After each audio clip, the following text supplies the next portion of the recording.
के जीरावाला लही फरे फूले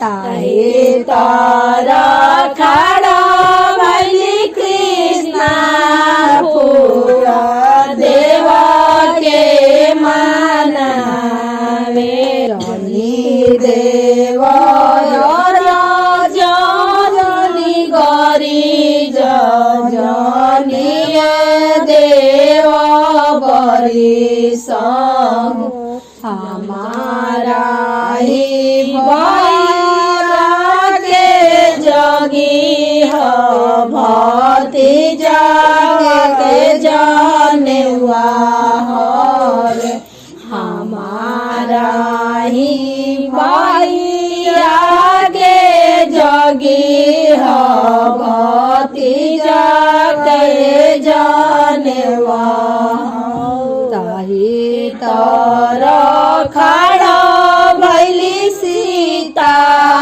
दे देवा के मनावे ताही तारा खाड़ा भैली गीता दे देवा के मनावे ताही तारा खाड़ा भैली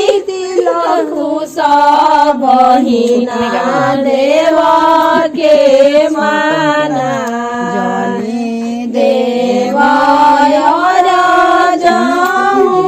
बरी जनी देवा बरी हमारा ही पापा के जगी भैया के जाने हवे हमारा ही चाल के जोगी हो भैया के जाने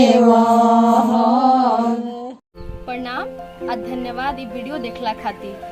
हमार काम यदि रउआ पसंद आवता तो हमार चैनल के जरूर सब्सक्राइब करी और संगे संगे नोटिफिकेशन वाला घंटियों दबा दी। हमार चैनल पर भोजपुरी लोकगीतन के सुनी आ आनंद ली। हम रोज एगो वीडियो के संगे हाजिर बनी। धन्यवाद।